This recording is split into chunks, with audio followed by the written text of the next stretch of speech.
L'enjeu, il est pour le futur, il est double, la nature du financement et sa trajectoire. À l'international, la nature du financement n'est pas une simple posture.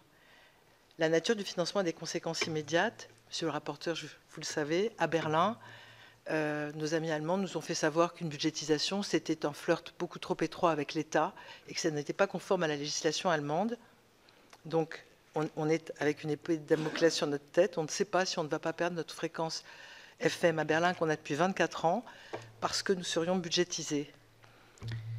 C'est quand même très embêtant. Sur les réseaux sociaux, il faut savoir que Russia Today avait demandé que France 24 soit qualifiée de chaîne gouvernementale parce que c'était une chaîne publique. Et non, justement, YouTube a répondu, mais non, ils ont un faisceau d'indices d'indépendance, la nomination du président, les modalités de financement, la loi, etc. Si on fait sauter un financement affecté, on est dans le même statut que Russia Today, je me dis franchement. Donc il n'y a pas de raison qu'on ne soit pas chaîne gouvernementale aussi. Et pour lutter contre les infox, franchement, il y a mieux qu'être chaîne gouvernementale. Donc, faut-il faire une charte républicaine? C'est une idée que j'ai émise.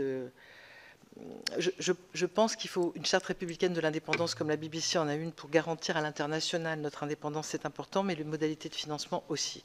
Et la non-budgétisation. Ce serait important même en principe, en position de principe, parce que la FM va être attribuée là.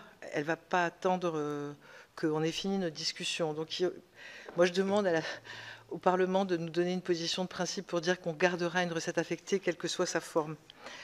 Et après, il y a la trajectoire, et cette trajectoire, je sais qu'elle sera contrainte.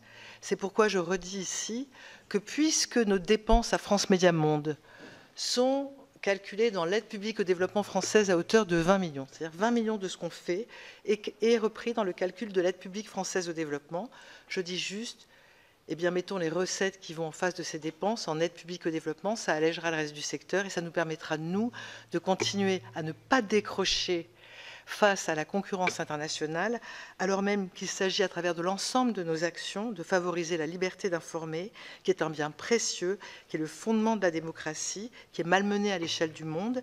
Et c'est là une mission essentielle de médias de services publics internationaux français. Voilà, je vous remercie.